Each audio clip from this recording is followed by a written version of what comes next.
Hey, welcome to Lady Overlander Radio tonight. We are going to be talking about why women should never overland solo. Stay tuned. Oh. Grab your favorite drink, whether it's a coffee, cocktail, or tea, and get ready. It's Ladies' Night on Lady Overlander Radio.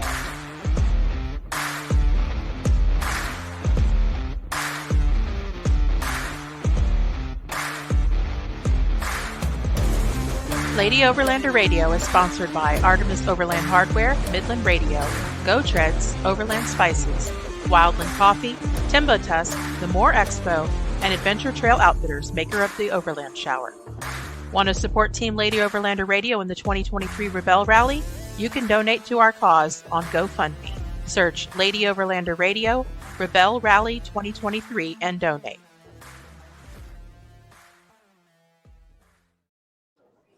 Yeah, shameless plug, Team 185. Woo-hoo. Let's go. Nice.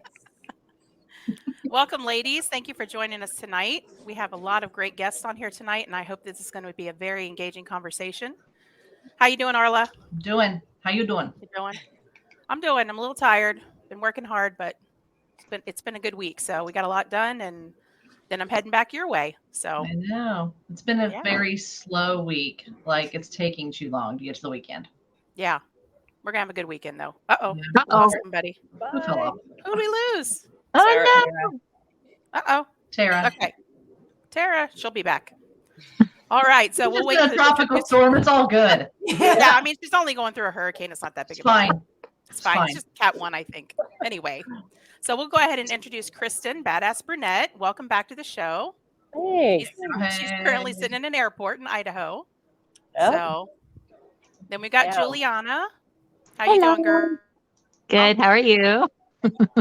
Good. And you're in Oregon right now, correct? Yeah, currently. And then we've got Kelly Nomura. Good Did job. I do it? Okay. And where are you located currently? I'm in Southern California. Okay, so it's nice and warm there. Yeah, it's cold for us. It rained yesterday. That's, a big deal. A whole day of rain. And then Christina, Huntress Off-Road, welcome. And you are currently Arizona. Okay. And then we have Tara. There she is. Sorry. Tara? That was like the moment that the wind decided to take out the internet. That's what we figured. We know you're dealing with We're on cell tower now. This should be good.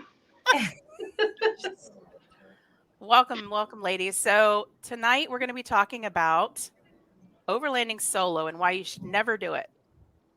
So Terrible. Don't do it. It's crazy. It's scary. No. Stay home. Don't do it. Off the trails. Do it.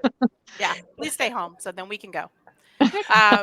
So I put out a post the other day, Arla and I did, and got a lot of comments, a lot of feedback. And the title was Why Women Should Never Overland Solo. And believe me, people had a lot of opinions about that. Mm-hmm. So of course I was joking because as some of you know, I've overlanded for several years now, sometimes solo, sometimes with my husband and kids, full time. So obviously I'm still here. I'm okay. I'm not, in danger or anything. Nothing happened. So I'd like to talk about this tonight because I think that it's important to let people know, or especially women that may be interested in doing it, but are a little bit hesitant, or people are telling them they shouldn't do it, to let them know it's okay. Many of us have done it. Many of us continue to do it. We're all doing good. You have to just be safe and smart. And, there's a lot of benefits to it. So the first thing I'm going to do here is I'm going to show one of the comments, the first comment we got, and we'll be gentle with Phil. But this is the very first comment I got when I posted. So Phil says, I'm a white dude and I don't overland solo. First of all, thanks for clarifying your race. Yep. And your gender. Yeah. So, I mean, I don't know. Are there a lot of men that you think are hesitant to overland solo as well? Probably. I'm guessing. Hello, Arliss. Hi. Yeah. So, oh boy, poor Phil's going to need somebody to go with him if he goes out. It's okay. But though. I have to say that it's surprising to me, but most of the time that I get naysayers saying something to me about going out solo, ironically enough, it's women that tell me that. Have you guys had that kind of experience, any of you? Oh yeah. Oh yeah. Yeah? I would Julie, why don't say you tell us about it? Oh, sorry, Tara. No, We you're good. both said, "Oh yeah." Oh, yeah. Oh, yeah. Okay, so Julie, you go first and tell us about your experience, and then Tara, you go ahead. I've just had many women that say, "How can you actually do it alone? Aren't you afraid? Aren't you scared like somebody's going to come into your camp spot?" And a lot of them are like, "Do you carry protection? Like, how do you even do it? How do you feel comfortable?" Is most of the time that I get asked a lot is like, "How? How do you do it? How are Mhm. you comfortable?" What about you, Tara?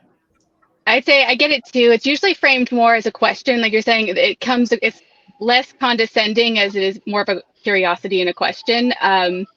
But the reality to that is it's something you have to experience to understand that, at least in my experience, most of the people I meet out in the middle of nowhere are there for the same reasons I am and have no interest in actually interacting with other people too much if you're that far out. Or generally, I mean, I'm scarier than they are. Like, I'm not too worried. I don't know. Like, as long as you just make yourself scarier than they are, it's fine. I Yeah, think for me, I've had more comments than questions. It's not like, oh, how could you or whatever. I've had a lot of other women say, like, I could never. I hear Mhm. I could never Yeah. a lot. Yeah. And I'm like, Agreed. please don't say that. But you Agreed. could. Because I think you just have to get yourself to a point where you absolutely can. You know what I mean? Like, the I could never comment is the one that makes me the most crazy. It kind of makes me a little sad, I would say it that, makes me sad. yeah, Mhm. that people would think that they could never do something like that. It's not like it's, I mean, once you learn, what you need to bring with you and take the appropriate safety precautions, however, whatever your comfort level is or whatever you prefer, and if you go out there with some knowledge, if you've wheeled with other people or camped with other people, or had similar experiences and you've kind of gotten that background in your tool belt, there's absolutely no reason why you can't go do that. That's why I would hate to hear I would never. That's not good. I always hear it Not as good. I could never, not I would never. And if you ask them why they could never, do you ever ask them why they say that, Christina? I do. And the comments that I get from a lot of the people who say I could never is basically like, I'm not that brave, or I don't know enough about vehicles, or I get a lot of like, I can't go that far from home because I'm originally from the East Coast, where it's significantly harder to find public land to do anything on than it is Yes. out here in the West. And so for them, like, they would have to go pretty far from home and from their comfort zones and from their networks and all that stuff to be able to do those things. And I think for me, leaving New Hampshire to literally one day, I just got in my Jeep. I got rid of my house. I put my stuff in storage. I sold everything else, got in my Jeep, and just started driving west with like no actual plan in mind. Sounds And familiar. yeah, I know, right? Yeah. But it was just kind of like, okay, I could, because I had reached a certain point where I felt comfortable, and I didn't think that I was brave or anything like that, but I created a network for myself Mhm. around the country before I did it. So I started posting on like the Trail Hero, not Trail Hero, I'm sorry, Trail Recon Facebook pages and like Jeep groups and stuff like that around the country. And I was like, hey, I'm setting out to do this solo. And, there might be a chance that something happens somewhere around this country that I need a hand, like a Yep. tow out of someplace or whatever. And while I realized that, like, it may not be the safest thing inviting strangers into wherever you are, it did actually make me feel better going on this Facebook page and being like, people literally just popped up with like, this is the city and state that I live in. And if anything happens to you while you're anywhere in this general area, give us a shout out on Facebook and we'll put our off-road club together and help you out or something. And so even though I left the East Coast with no network and like no safety net, no fall by plan, whatever, I had kind of like created this network for myself by doing Same. these things at a time. When I traveled alone with my 3 kids to Oregon, that's what I did. I went on the Oregon Overlanders Facebook group and introduced myself, said that we would be traveling, with just me and the kids, asked for recommendations on things to take them to go see, and actually got a lot of really great feedback on really cool things and places to take the kids. And so, my husband had to Yeah. rush back to the East Coast. His mother was in the hospital, and we had a really great time and never had any issues. So the only time I've ever broken down by myself has been in Montana. So Is that the that was tire? interesting. No, it was the car wouldn't start at all. So yeah, that was the Land Cruiser, my old girl, who's since retired. But let's see, Arla, do we have any comments? We do. We have a Let's see couple. here. Lee says that she took a solo trip to meet some friends in Moab last fall. Traveled through the southern Colorado to get there and stopped a lot of places. The only deal was her husband said she had to stay in hotels, no camping by herself. But she felt safe traveling alone, as far as that goes. Okay. And then Feral Joe, which is Misty's man. Anytime he's had a problem with people, it's always been close to population centers or outskirts of towns. Never had any issue when remote. Yeah. Same. The only issues we've ever had have been with people, like animals. Yep. Never had an issue with animals. Almost 3 years of full-time overlanding. Never had. You had an issue, Christina? What happened? Christina's always fighting animals. I actually had to drive out of a campsite with my tent still up, and I just jumped out and tied the ladder up real quick and then drove away. I had a grizzly bear outside my camp. I was somewhere outside Grand Teton in Jackson Hole area, and like a complete moron, I made steaks for dinner that night. Yeah, And the next morning I woke up fans to of this steaks. the next morning I woke up to grunting outside and opened up the window of my tent and I was like, I literally just pulled the ladder up, crawled down into the Jeep, and then drove away with the tent still on it. And until I got back to the main road, I didn't even bother getting out and folding up the tent. I might have pooped myself a little in that situation. Yeah, I don't blame you there for getting the heck out of I've there. woken up to the grizzlies in a ground tent because I would tell my children, no, it's fine, because some places you can't car camp there, you have to ground. And so that was last year, and of course Riley's freaking out. I'm like, there is no chance we're seeing a bear. 5 a.m. I hear that sound outside the tent. I'm like, dear God, don't let him wake up, because I will never ever hear the end of this. He just waited for the bear to leave. That would have been horrible. Here's some jokes right here from my husband that I had a bear outside of my tent one night in Colorado. True. Very true. I was freaking out. I'm not gonna lie. I'm not a fan of that at all. See, the bears don't bother me as much. Oh, it looks like Yeah, somebody I else think had a Tara makes grizzly friends bear. with the bears. I do. I'm way better at it than with people. Yeah. Experiencing Arkansas says side by sides. There, I said what I said. He Oh, has yeah. had some side by sides roll up in his camp in the middle of the night. Oh, yeah. Right up to his tent. He For sure. took care of business, though. He did take care of business. We'll leave it at In his, that. in his There's Matt. boxers. In his drawers. Jason. Anyway. For level you'll have, hopefully. Matthew says, I was taught from the start to know your vehicle and its limitations, know the area you're going, and know what to bring. The more you research you do. God, why is it freaking out like that? Stop it. Uh-oh. Usually the better comfort level you have, hopefully. Yeah, Agreed. that's very true. I over-research things, but usually I'll plan a whole trip, because we go all summer, so it's 12 weeks. And then we don't usually end up at any of those places, but at least it's the safe backup plan. And I over-researched all of that. So no matter where we are, there's usually that, okay, we can defer to the original plan if all else fails, but over-research. Yeah, We have a that's Facebook definitely. user. I don't know who this is, but it says, yes, we had a grizz at our camp within 30 minutes of arriving in the Grand Teton. Always Tetons. Yeah, Mm. the Tetons You know are what? very. Can I go What's back that? to Matt's point for a second where it says know your vehicle and its limitations? Mhm. I will say, What and, limitations? maybe this is not just me. I'm wondering about the rest of you ladies too. Where we are. I feel like I err on the side of caution significantly more when I'm traveling alone.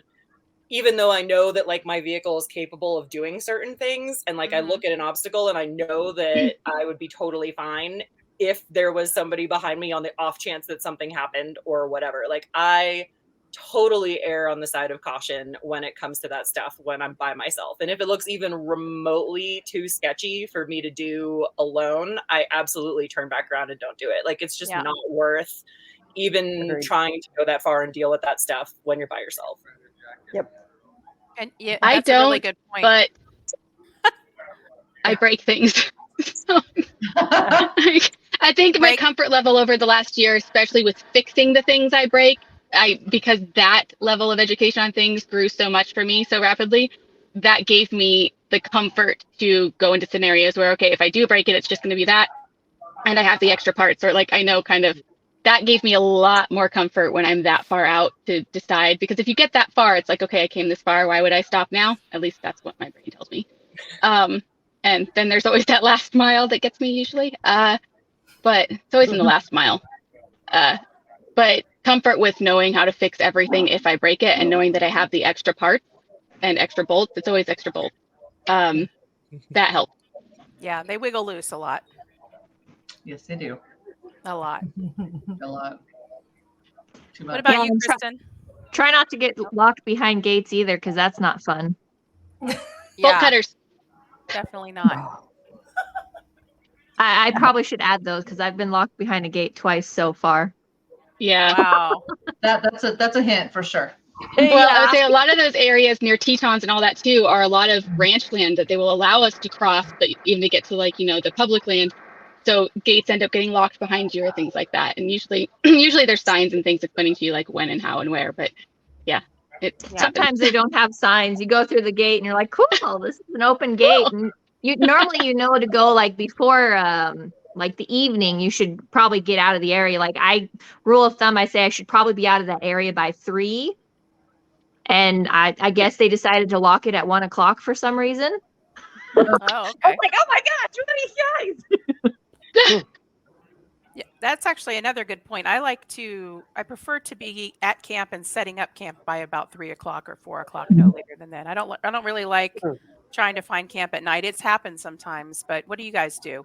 See, I'm different. I actually like finding camp at night, because the reason I like finding camp at night is because when I'm by myself, I don't want people knowing I'm a girl by myself. So at nighttime, I can have my hair tied back. I can have a hood on. I don't speak. I get out of my car. I do what I need to do. And then I get in my car. I don't make any sound. I was going to say I would say there's the factor of, especially if like my Jeep's fairly neutral and I keep everything blacked out on my Jeep too. So they can't see who's in there. So if I make camp when it's getting dark, especially if I'm alone, the kids are with me half the time, but like they can't tell if I'm a dude or not. So yeah. Or how many people are in there. I am the total opposite. Exactly. Yeah, I like rolling in. Yeah, I like rolling in the daylight, because for me, like, it's a comfort factor knowing my surroundings and being able to like look at all of my outs and seeing all of my options and like knowing what certain sounds in the dark might be. And See, I don't want to know what those are. Sometimes they're cows. Comfortable. There was one time we thought it was a cow and it was not. Oh. Yeah, I like having that knowledge of like exactly where I am. How about you, Kelly? So to be completely honest, I am not like these ladies that go out and travel alone. But like thinking back, I was like, I don't know how much input I'm going to give. But I'm one of those people that just has an adventurous spirit. And like, I was in a loner Mitsubishi with a rooftop tent that was a loner driving through Utah. And I was like, I'll just camp. No big deal. Someone told me where to go. I didn't think twice about it until a girlfriend of mine thought I was crazy, told me I needed to turn around and find the nearest Hampton Inn. And she would not get off the phone unless I did it. And I was like, I'll be fine. Don't worry about it. And she's like, no. So I don't know. I mean, someone made the mention of driving. I've driven like from California to New Mexico. This is before overlanding was even on my radar. Didn't think twice about it. Like traveling alone, I don't know. I think I've always been a very independent person, but baby steps towards that is, I think, what helps also kind of get in the mindset of it, like doing a long road trip alone, but staying in hotels where you feel a little bit of sense of comfort. I mean, I stay in hotels now by myself all the time because of work, or travel by myself all the time because of work, because now I'm, driving a lot further than I ever had. And it's a mindset. Like, I don't know. I don't think about the bad. I just think about, okay, what am I going to do? Be prepared.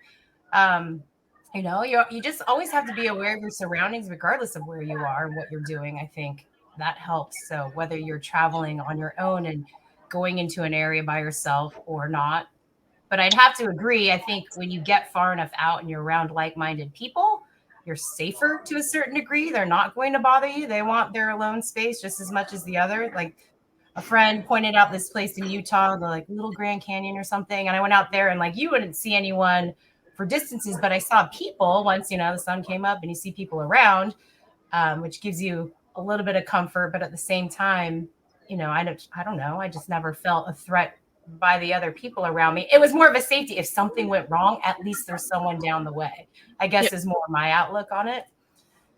Yeah, absolutely. I get more paranoid at hotels because the only places I've had a problem with people where I've been jumped or had concerns were at hotels in, populated areas. So middle of nowhere, the likelihood is kind of a numbers game. The likelihood of that happening out there, as far as number of people versus you, as my children tell me, like the likelihood's very low because they're the math kids. Okay, we're going to take a second and catch up. We've got some questions and some comments here. We do. Lee's asking, do you consider a ground tent safer or less safe than a rooftop tent? That's a good question. The age-old question From what? So my son still thinks that the rooftop tent is safer from the bears. Apparently he's forgotten bears can climb. But we're going to leave it that way. But they're the same. Like, it's really what you're comfortable with. My oldest refuses to touch a rooftop tent. He sleeps in his own ground tent. It's just, they're safety-wise, they're pretty much the same. Yep. Christina? Maybe I'm like imagining it. I have no idea, but I feel significantly safer in the rooftop tent. Like, okay, something has to have the effort to come up here to get me. And hopefully in the couple of seconds that it takes, whatever it is to like climb up here, I'll be able to shoot it. It's always raccoons. Christina versus the animals. Yeah, you can feel it too. Like if it's a bear or cougar or something, you'll feel the rig do that. Right. Whereas if you're in a tent, you're just Yeah. So I'm 100% about the rooftop tents. I just, maybe, like I said, maybe it's just me, but like I feel. Oh no, it definitely helps, especially when you're like, it's a mental thing, but like the reality is technically safety-wise, it's the same. Only one. But only one. Yeah. Yeah, my tent has 2 doors. Rooftop tents usually have 2 exits. You're just gonna have to jump. Yeah, That's 3. you're gonna have to jump a little. Yeah. Open up those windows. You won't mind in that moment. It's fine. Just not that far. My rooftop tent has 4 different ways out, so I'm not even remotely concerned. I will get out of that thing. Like it will. All right. So let's see. What's the next one, Arla? Experiencing Arkansas? Yep. He says he had razorbacks coming to his camp near Mulberry Creek around Redding area back in July, which that's in Arkansas in the Ozarks. Mama Pig had Peppa Pig and George too.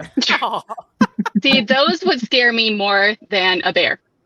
yeah. oh yeah. They're mean. They're mean. Yeah. They For are sure. mean. The Christina's like, I would have already shot it and cooked it. It's fine. Oh, yeah. Dinner. A little gamey. I'll do it on my saddle.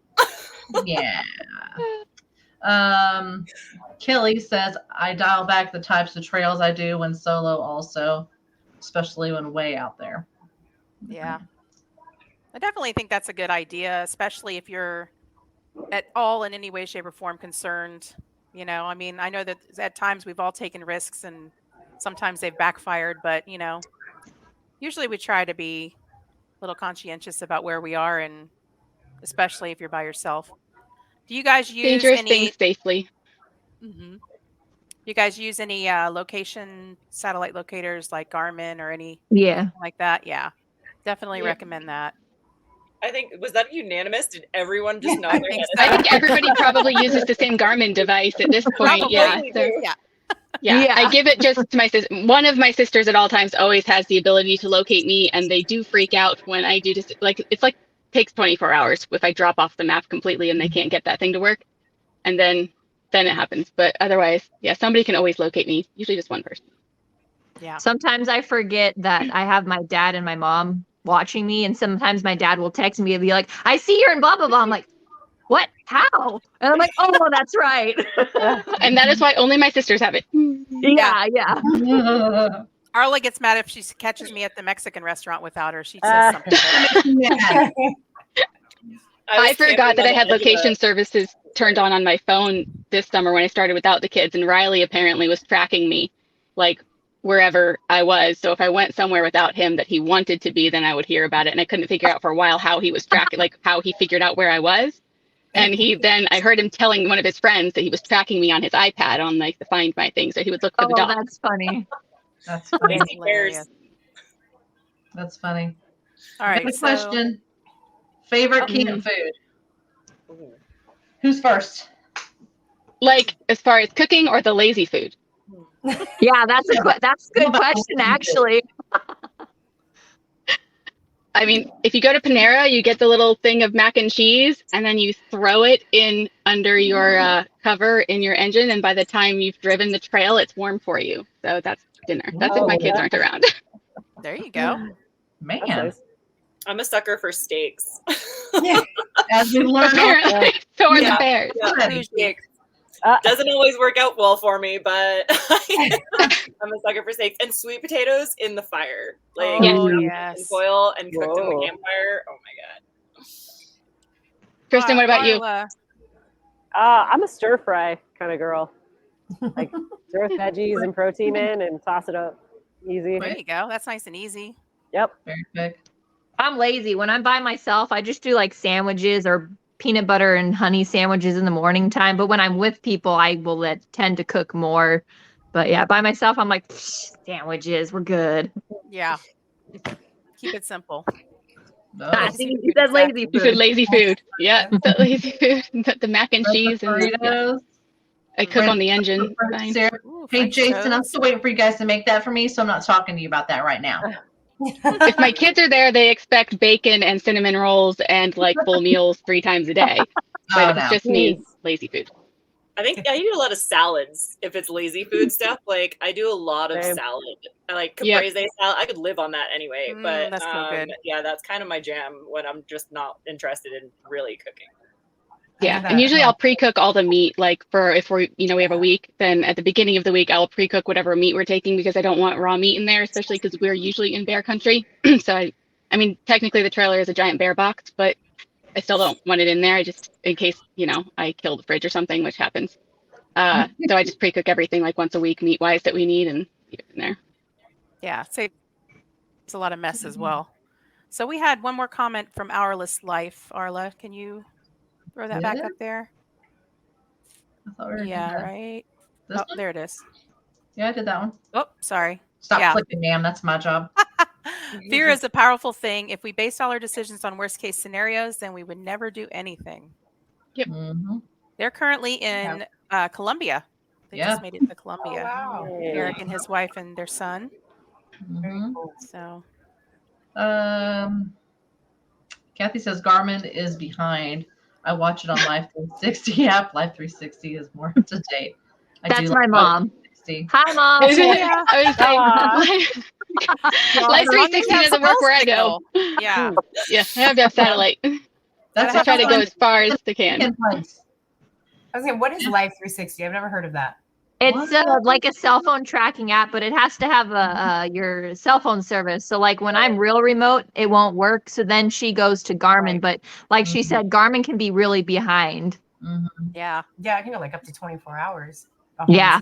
Yeah, which wouldn't Yeah. be good if they're like in an emergency situation. But Well, it's got the emergency one, depending on the setting. So like I pay for the satellite, the texting one, where I can get, it has to be short text, but I can get text out that always, I've never had a problem with those going through. But of course, keep it short and only in an emergency kind of thing because it's not cheap, but I always keep that active on mine. We must have We're the same skipping. one then, because mine's the same way. Like mine's accurate to like within minutes, because I just keep the settings such that like it drops breadcrumbs every like 30 seconds Yep. or something, Yeah, and then same. it pings the satellite every 2 to 10 minutes. So Wow. depending on where I am, like Do you if I'm, guys what? you have the mini or do you guys have the Explorer? I have the Explorer Plus. See, that's why I have the mini, and the mini's like can be an hour before it even sends a text or something. Oh, Yeah, Well, I you have that. the I have the mini. mini as How was well. your? Interesting. Well, you double guys- check that your app is updated on it. And then Mm. your settings are in your app about like how often it's pinging and going. But this one, I've never had a problem with this one. There was, what's the other one that they make, the Jeep one that they did with the other brand? That one never worked when I wanted to, but this one I haven't had a problem with. Nice. Have any of you guys used Zoleo? I think that's what it's called. Zoleo. So we're based out of Canada. It's another satellite.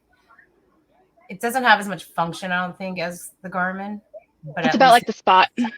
yeah, it works with like an app on your phone, exactly like the Spot. I'm just curious. Okay. Yeah. Does it seem to be a little quicker with response and getting messages out, or? So I've heard. That's the feedback I've gotten from people. So I'm just curious. Yeah. Anyone I've only seen like 2 people use it so far, so I don't have a good frame of reference for it. Yeah. Oh, this is a smarty Got comment. Somebody another. wants to get smacked.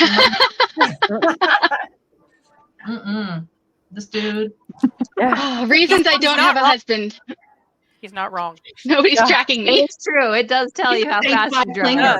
He's a stage 5 clinger. I'm not gonna lie. Yeah. Lord. All right. So we've gone Nobody's down. following me.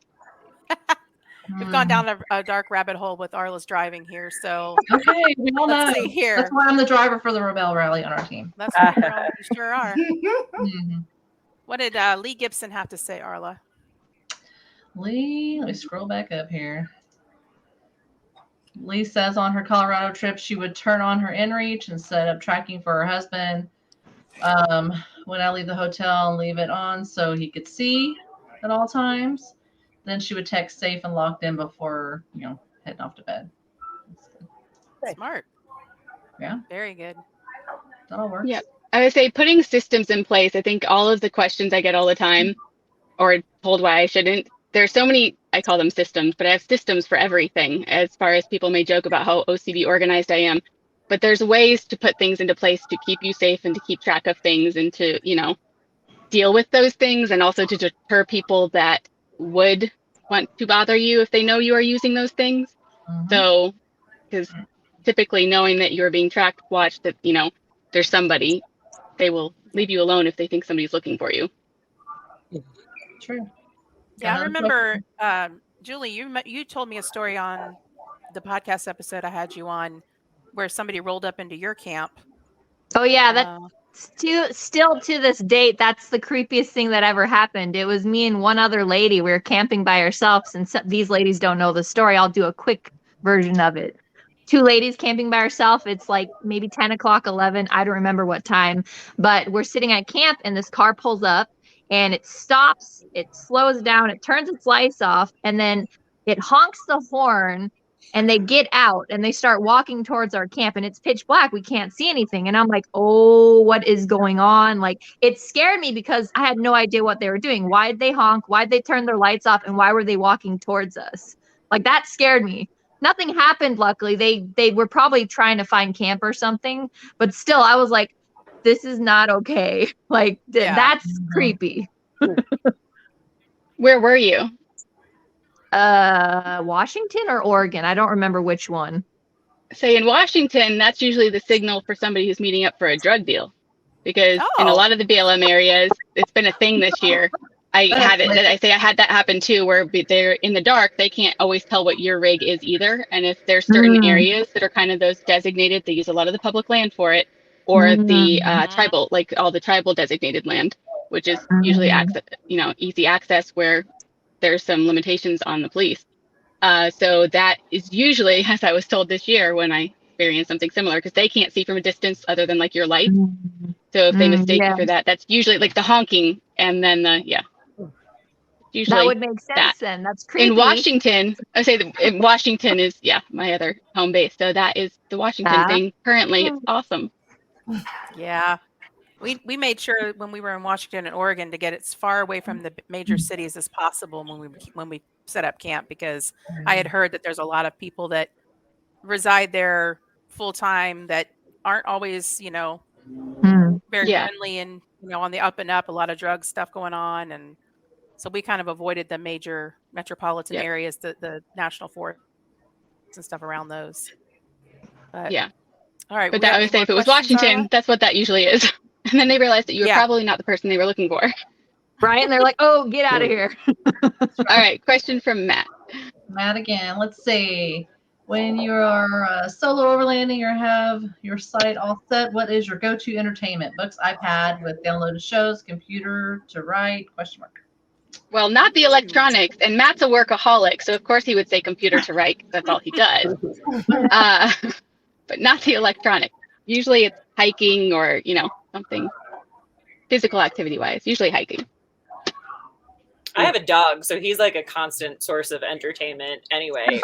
But, I also, when I was doing it full time and like living out of the Jeep and traveling the country that way, I had to work. So I would typically, like, once I got into camp and was at my site, I would make myself dinner, do all of those things, and then pop my laptop open and get some work done and just kind of buckle down, because my laptop was charging off of the Goal Zero that I had in the Jeep the entire time. So that way, like, that thing was all charged up and ready to go in the evenings. And once I got settled, I could just plug it right in. And I'd start writing blog posts and doing all my sort of digital marketing stuff that I was doing from the road at the time.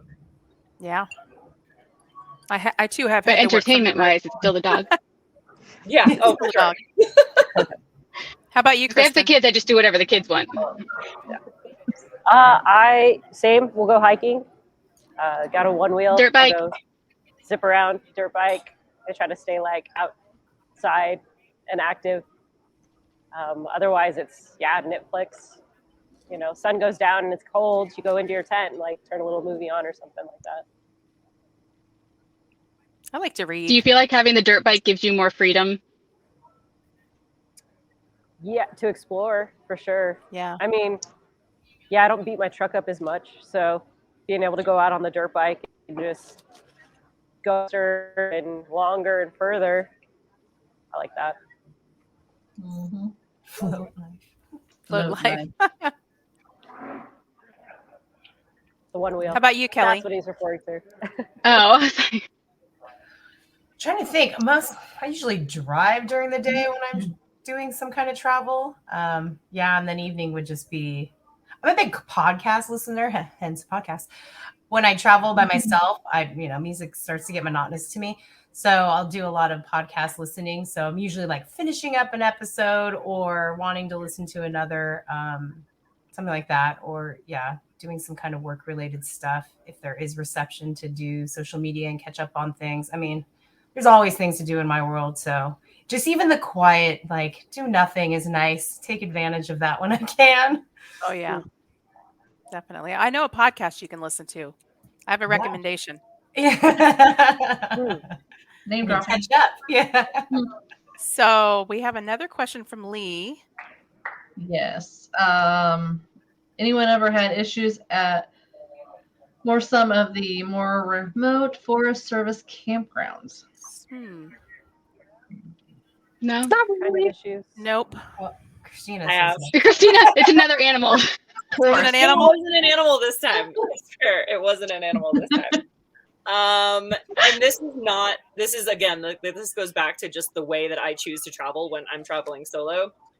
I was in a dispersed Forest Service campsite. I was in the Blue Ridge Mountains, like deep in the rural Blue Ridge Mountains. And it was just like, I can't explain it. I just got a bad feeling and I couldn't shake this really bad feeling that I had that I wasn't supposed to be there. And it wasn't like someone stumbled into my campsite. It wasn't like anything specific actually even happened to me on the way in or anything like that. I could not shake this feeling that it was not a good situation and I should not be there.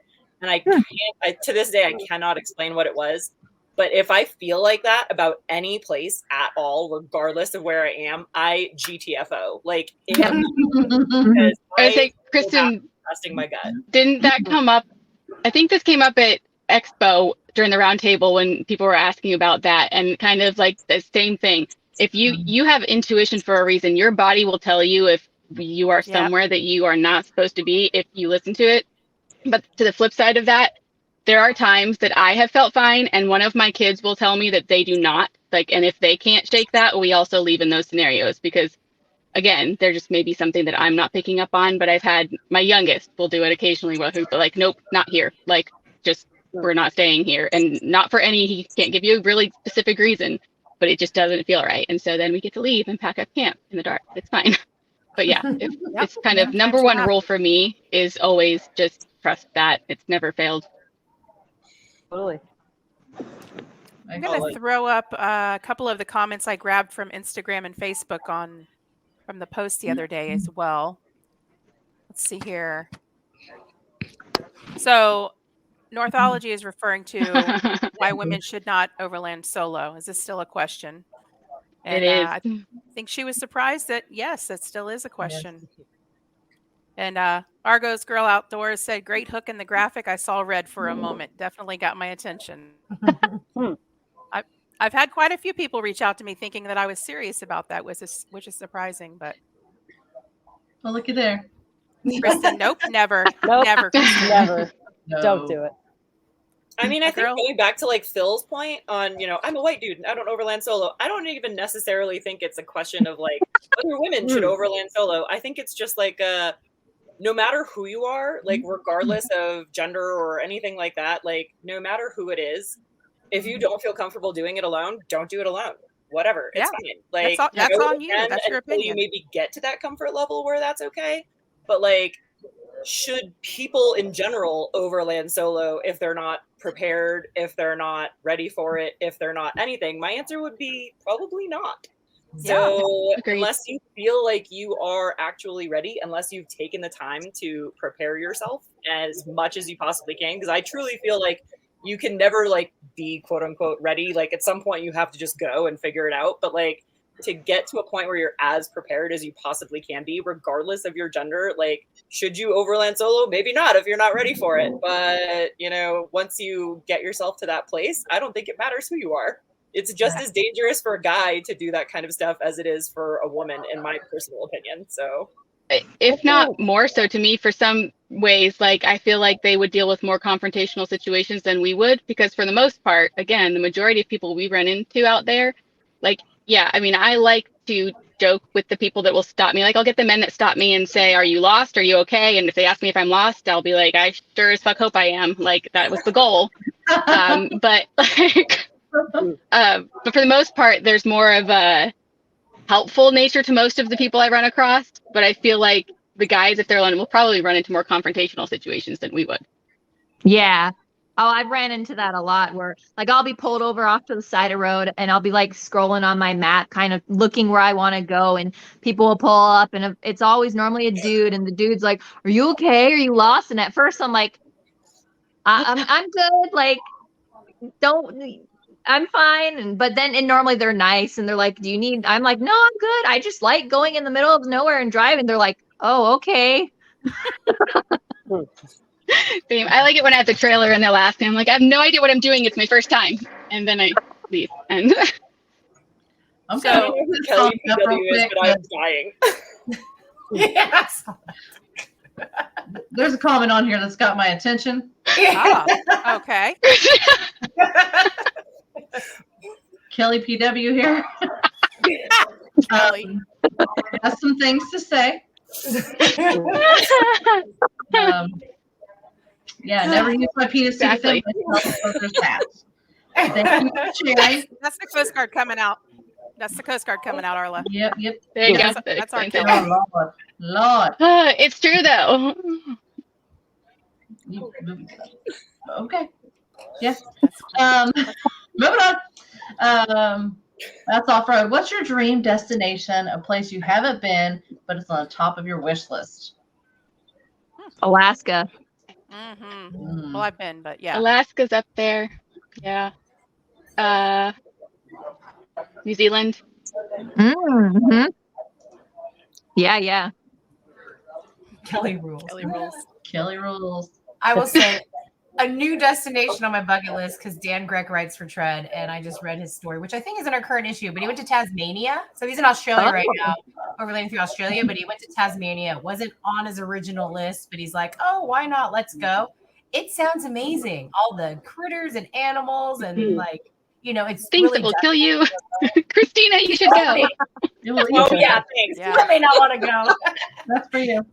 He sold me on Tasmania. I'm like, now I want to go to Tasmania. Never was on my radar. So that'd be Feral Joe, I'm curious as to Hourless Life having any instances in their international travels as far as a camp incident or concerning situation. Agreed, don't let fear dictate what you have. What you do, yeah. I'm wondering, Has Eric and anybody Brittany, are you guys here- still on? Are they still there? Has anybody here done much international travel? I know in the last couple of years, most of us haven't, but I say, A little bit. you've done some, a little bit. And how was, like, for your experience, I know it's mine, like, did you find it better, worse, different than traveling here? I mean, better. So I did the Baja Peninsula, went all the way down and back up, spent a month down there, and I didn't want to come home. I felt more welcomed outside of my own country than in my own country. Agreed. That's what And I hear generally, I've had the across same the board. experience. Yep. It's people are more inviting and more welcoming, and like you only hear about the bad things in the news, but I mean, bad things happen everywhere, and it's actually, I don't know, I've heard just more beautiful and amazing experiences outside of our own country. Yeah. Same. And any places that I know I'm at where they don't like Americans, I just tell them I'm Canadian. Not even kidding. Well, I mean, Eric and Brittany are traveling with their 5-year-old son, and I don't think that they've ever, from what I've been told, they've ever felt, that they were in danger. Or anything. And Yeah. they've gone all the way down through Central America now. And like I said, they're in Colombia. So Yeah, I feel like culturally, where we're at here, there's less, I don't know what to call it. It's different here. There's less welcome, actually, especially if you have Florida license plates. They really hate you. I actually switch those occasionally. But yeah, there's different. There's just always more welcome, or just generally the expectation is that you help somebody. If I don't know, it's different. Yeah, people seem to be very welcoming and friendly and humble, and definitely. And I was going to mention earlier when we were talking about people being concerned if you're a female traveling solo. I had Dot Becker on almost a year ago now. She was overlanding solo through Africa, and she said that almost every stop she made, she got a marriage proposal because the guys were so concerned with her traveling by herself. They were like, maybe I can marry you and make sure you're okay. And You're protected. Like, no, I'm good. I've already had a couple of husbands. I'm good. I don't need. I'll check that off the list. Thanks anyway. I'm good. It's a lot of work to get rid of those. I would say Africa's probably the only place that I have, so because of all 17 years of photo travel international work, where I would end up put on a team, and then if they were going, it was of course me and all men. And so usually what I would end up getting told is that having me with them made it a safety liability for them, as far as depending on the country, as far as for kidnapping factors or, blonde female kind of a thing. So in those scenarios, I would usually pull out of those jobs because, again, there's, they've got families and people to come home to, and they don't need an extra safety factor involved. But that depends on the country. But that's the only place I've had limitations job and work wise because of that. Yeah.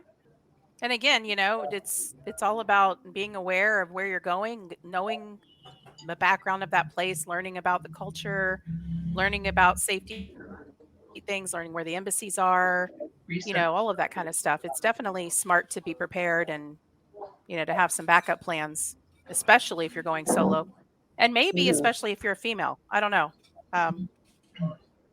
Traveling with children. I mean, there's all kinds of different scenarios where your risk can be increased, but, at the same time, like we've said repeatedly throughout the podcast, if you're smart and you're safe and you plan and you prepare, you know your vehicle, you take precautions, you let somebody know where you are, you learn as much as you can, maybe take a wilderness survival class or a first aid kit or a class, or, there's lots of different things you do. Take a off-road class. There's off-road courses, I was gonna say, I feel like we keep saying that generally. So can each person go around and tell something they've done to prepare properly for doing it solo, or something that Yeah. helped them? That way people can get actual examples.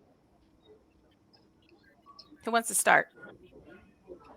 I can't really Don't be add shy. anything into that because I didn't really prepare. I just kind of went for it and said, "Oh, it'll work out."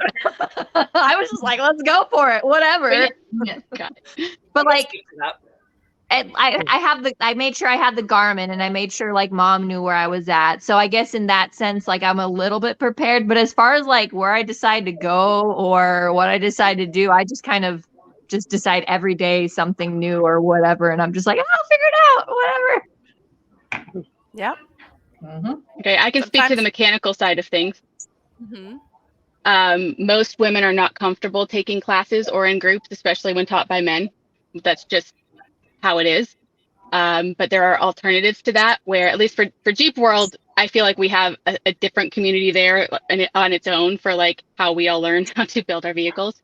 But for women who are uncomfortable, I kind of usually remind them if they want one-on-one time, find a local off-road shop that you trust and ask them to give you one-on-one instruction from top to bottom of your vehicle of the basic things that are going to break.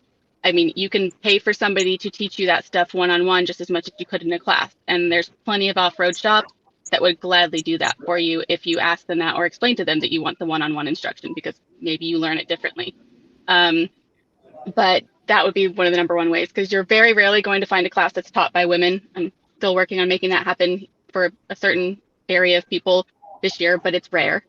So ask for one-on-one instruction. Don't be afraid to ask. Like, honestly, most of them don't mind and will gladly give you that time and do the one-on-one with you. Also, buy the freaking manual with all the diagrams for your vehicle, because it doesn't matter. Whatever does break is going to be the thing that you didn't teach yourself. And if you have the manual with all of the original diagrams to your vehicle in it, you can usually figure it out. Yep. Very good tip. Christina? Unless you blow up your engine, Christina. Oh yeah, unless you detonate your engine. Yeah, there's that. But actually the Jeep was one of the first things that was like part of my kit for like being safe in other places. First of all, internationally, especially if you're traveling internationally, parts availability for Jeeps, like you can get parts for a Jeep in any country around the world pretty much, because Jeeps are all over the world. So there was that. And then parts availability in random places around the US. Obviously, it's just one of the most common vehicles that you can stumble upon. So I felt good driving that. It's my 5th Jeep. So I'm kind of used to Jeep stuff, working on Jeeps, whatever, the common parts that break on Jeeps. And so the box that's on the front of my rack on the roof is literally just spare parts. So extra belts and bolts and like anything that you can possibly think of that frequently breaks on a Jeep is probably up inside that box, and like tire repair kits and all that stuff. So that was like another thing that I sort of prepped ahead of time, was pulling together a little bit of spare whatever I knew commonly broke in my Jeep. So that's one of the things that I did ahead of time. I personally have taught hunter safety and women's firearm safety classes in the state of New Hampshire for like 10 years when I was in my 20s. And so I felt good with basic survival skills, basic first aid, basic everything when it came to if anything bad should happen while I was out on the road by myself. Map and compass techniques. So God forbid, like all of my electronic devices failed, including my Garmin, and I couldn't charge anything or anything like that. Like just having those very basic skills made me feel better and made me feel more prepared. And then for about a year before I left, I sort of like just traveled locally and just camped locally and like felt like I was dialing in my vehicle and the stuff that I was bringing with me for like what I would need. And like last minute things that I would forget, I would remember to like get a duplicate of so that I didn't have to pack it. It just lived in my Jeep. So it became like I never had to repack my Jeep or anything like that. I would just leave because I had duplicates of everything and it was already in there. So to this day, like that's pretty much how my Jeep is all the time. Like if I just need to go, it's like a bug out vehicle. Like if I just need to get on the road Rotopacks have water in it. There's fuel in the fuel caddy. I've got duplicates of everything in there as far as first aid stuff is concerned, and spare parts and all that other jazz. So I can literally just like grab the keys and go if I absolutely need to, which is a huge thing for me as far as feeling safe and prepared no matter where I am, even when I'm at home. Yeah. Duplicating things. Uh-oh. We can't hear you, Tara. Hold on. I can read lips though. Can you? Here. I could just say all the Now we bad can't see you, but we can hear you. I- And we lost Arla somewhere. I don't know what happened to Arla. too. She'll be back. How's it going, Kristen? Is your flight All right, let's try that. arriving soon? Well, we're getting there. We got a couple Getting minutes. there? Okay. I'm like watching the. Yeah. We don't want you to miss Oh, your flight. dang it. I was going to screenshot that for Tara so she could see the face that she was making when she came back. Perfect. We'll just take screenshots of each other. I don't remember what I said. Oh, the double toolkits. So I would forget tools. So toolkit for the Jeep and then a toolkit that's home. And then for the last hurricane, because every time I come home this month. So I had actually taken my Jeep before I left to go to Alaska. I'd left it in Orlando in the airport parking lot in the garage so that I knew when I came back, no matter what the scenario, because it's the vehicle that can get in and out when things flood. I had put all of my recovery gear in it for just in case. And so I left and I get texts on my phone from my dad. He's like, hey, where's all this? Because he likes to steal my stuff when I'm gone. And I'm like, it's in the Jeep where it belongs. He's like, well, why would it be there? Nice try. It's all sitting Yeah. for it, which is So I know where it is. not where it be stolen. But yeah, the double of everything helps a lot. Worrying about something or leaving something behind. So I think that's possible when you're traveling solo. But for example, I'm traveling with 3 children, so I run out of payload and space really quickly. So, having the spare parts would be awesome, but we don't currently do that. We take plenty of water, we take plenty of food, we make sure we have things like that, recovery gear. We have a winch on my vehicle and stuff, but as far as spare parts, we don't really do a sparing kind of thing currently. So Well, I think can it see you kinda- saying that. if you're able to. Did you say Jeep, Misty? I have a 4Runner and a Jeep. My husband drives the Jeep. I drive the 4Runner. Yeah. So Which let's cheaper? see. What's that? Which one's cheaper? To fix. Parts-wise. Yeah, the Jeep. Yeah. But it's a JL, so it's harder to find parts sometimes. Okay, So fair enough. there's that. Well, that's why you get a JK. Yeah. You can buy parts anywhere. Oh, we got another comment here. Kelly, ask my family how I get when people take things out of my truck. So Kelly travels with Cottywomple Overland, and he has the big Ram Power Wagon, and he takes that on any trailer you could imagine.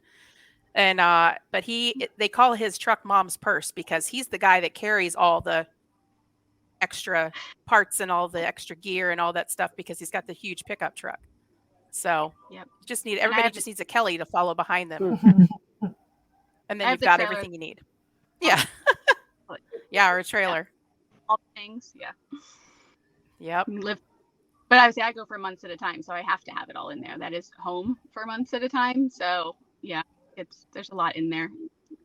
As minimalist as I am, it's still a lot. It's interesting because you have to be prepared. When we were traveling full time, we had to make sure we had jackets and shorts and wool socks and flip flops. I mean, everything is just and it depends on what elevation you're at too. So I mean, it can change rapidly. Those space That's why bags everyone's are my friend. Like the vacuum pack bags where Yes. you can suck the air out of everything and turn it into this teeny little thing. I would stash like my winter gear and hunting gear and stuff like that would live underneath the back seat of my Jeep. And just like the things that I didn't have to use very frequently, I would put in those bags and like stuff them into whatever little hole I could find somewhere. So. They're awesome. Yeah. I hate rattling or sounds of any kind. So after you've like compacted them down and you shove them in between things, like it just does away with all of the Jeep rattle as well. So like you really can't hear anything if it's loose. Yeah. You would hate my FJ then. It squeaks and There makes all are kinds of so noise. many noises. I've given up on any other new ones. I'm like, it's another noise. Add it to the list. Yeah, we have the game that my youngest calls it. He knows when there's so gone sound, and then it's like, where is it coming from with the GPS? Great, no, like it. I've got a new high pitched whistle that sounds like a dog whistle. It's just constantly. I'm like, Oh, no. noise. Nope, can't do it. And they make those bags like that, but they also make them scent proof. So for like anybody that's in bear country a lot, I have the scent lock ones. Not super cheap, but they are kind of worth it. I use them for my children's shoes. Oh, that's a good idea for sure. So yeah. But yeah, a little better. And Christina, we should use them for your food, apparently. Yeah. Yes, for your steaks, for Steak sure. trash. In my defense, they were in like, well, most of my stuff was in like a bear box, but it was the grease, I think, from grilling them the night before that was in the grass underneath like where the cooking setup was. And I was just thinking to myself, like, this was the dumbest idea. Christina, like, why? Why would you do this to yourself? Was it good? Was it worth it? They were amazing, I will say. And the steaks with a view of the Tetons, like, can you really beat that? I don't know. But yeah, the grizzly bear the next morning made it slightly less enjoyable. Yeah, it's beautiful, but it's time to go. Yeah, for sure. So I have one more comment I want to show, and let's see here. I might have to jet, guys, because I got to catch a flight 7:05, Okay. and we're boarding. Bye. Bye, Bye, guys. Kristen. Safe Bye. travels. Thanks for having me on. Appreciate it. Absolutely. Bye. All right, let's see here. Barlow Adventures. I guess no one ever told me I shouldn't, referencing traveling solo, or I wasn't listening. Reading the post above, many mentioned carrying guns. I'll say, just like a winch or a high lift, guns are very dangerous to the user if you aren't trained to use them safely and responsibly. Yep. I would say that's a good point, for sure. You know, any tool that you bring with you, you have to definitely know how to use. If you don't know how to use it, it's useless. There's no point in carrying the extra weight and bringing it. And then there's also the safety factor, you know?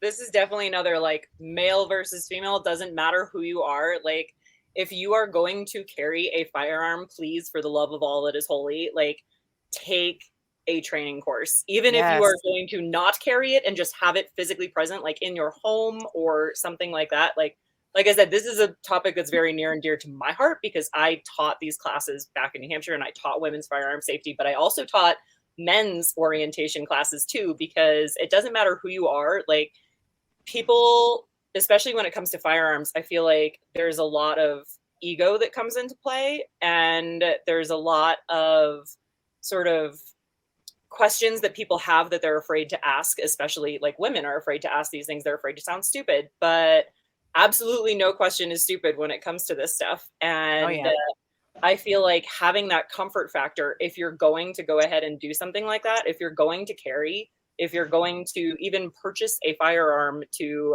have in your home for self-defense or something, like, please, for the love, take a course, because she's absolutely right. Like, it's not a tool that is useful to you unless you know how to use it and use it safely. And I have seen more men than women, to be honest. I have seen more people be unsafe with firearms who are like, oh, well, I grew up with them and like I've always had blah blah blah, my dad taught me, yada yada yada. Like, that's great, but at the same time, like, people also establish a lot of bad habits, and bad habits can sort of stack up over the years. And for me, teaching the women's courses, it was really interesting because I feel like women tend to be safer with firearms only because, for the most part, they were taking these classes because they were totally new to it and they hadn't established any bad habits yet. So you were able to train from the ground up, and you were able to establish safety from the get-go. And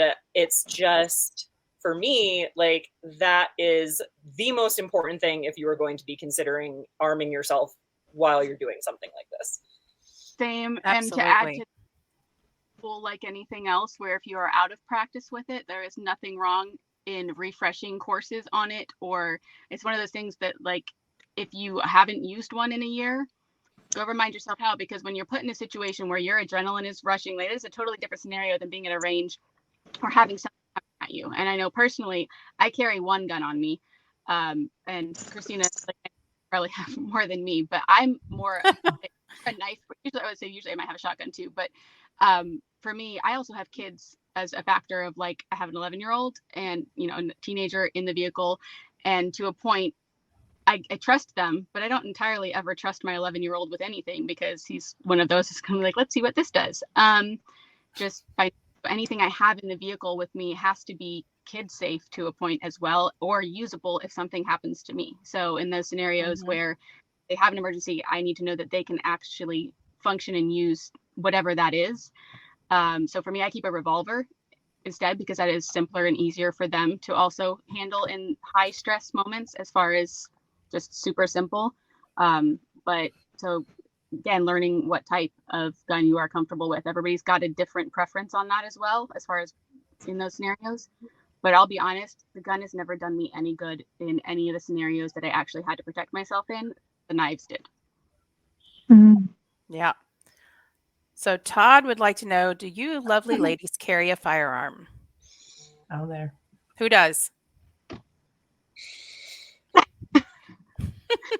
No, Kelly? And who else has knives? I was given some lethal bear spray by someone. He's like, I got it on the dark web. Here, take this. I said, thanks. Dark web bear spray. I got some dark web bear spray. Yeah, it's effective on humans as well. So absolutely. I will say what I carry depends on where I'm going also. So I have a 12 gauge shotgun that I bought specifically for what it is and how it's put together, because it is basically legal in every single state I could possibly go into, with possible exception of California. But I think the one that I have is actually California legal too. So it definitely, like I said, you have to just look at what the rules are in every state that you're traveling in, because every state is completely different. And just because you have a concealed carry permit in one state does not mean that it is good in another.